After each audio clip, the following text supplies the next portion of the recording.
It started with the sound of sneakers scraping against concrete, followed by the sharp command of a voice that cut through the air like a blade. A 17-year-old black teen lay face down outside a crowded mall, surrounded by flashing red and blue lights. People watched, phones raised, recording the chaos. The officer's knees pressed hard against his back, his breath shallow, his mind racing. He didn't understand what was happening. Just minutes ago, he'd been walking home with a milkshake in hand. But the real twist wasn't the takedown.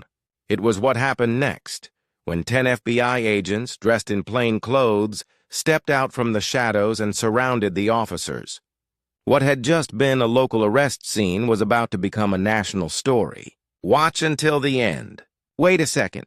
Tell us where you're watching from in the comments, and don't forget to subscribe for more powerful stories like this.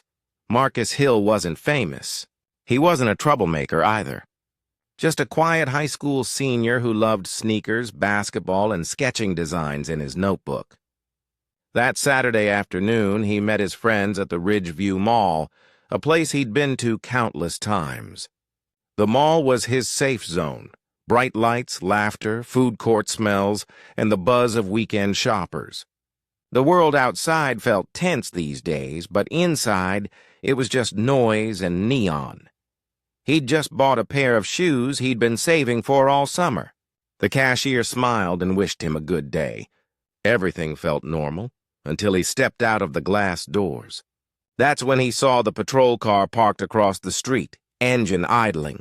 The officers inside were watching, not at the crowd, but at him. Something about their gaze made his chest tighten. He didn't know it yet, but his life was about to collide with the system in a way that would expose everything wrong with it.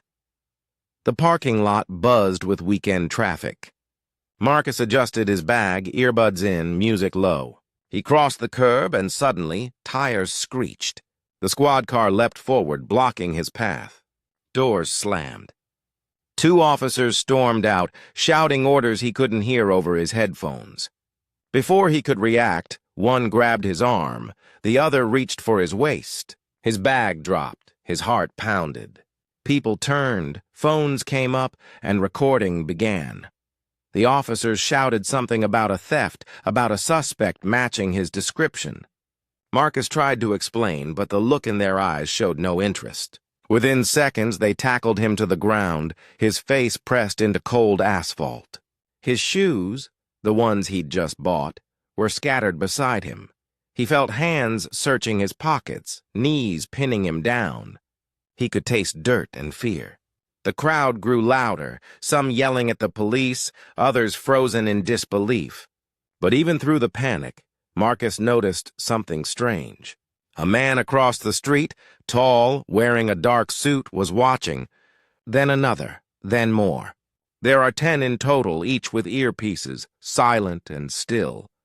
And then, everything changed. As the officers pinned Marcus harder, a voice boomed behind them, calm, authoritative, unmistakable. The suited men stepped forward, badges flashing under the afternoon sun. They weren't reporters. They weren't bystanders. They were federal agents. The entire scene froze.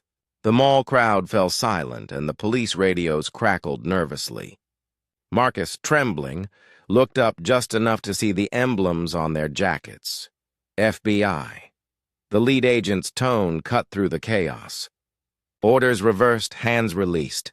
The officers stumbled back, confusion replacing aggression. The agent knelt beside Marcus, scanning his bruised face, then turned to the officers with a cold stare that carried weight. Within moments, everything flipped.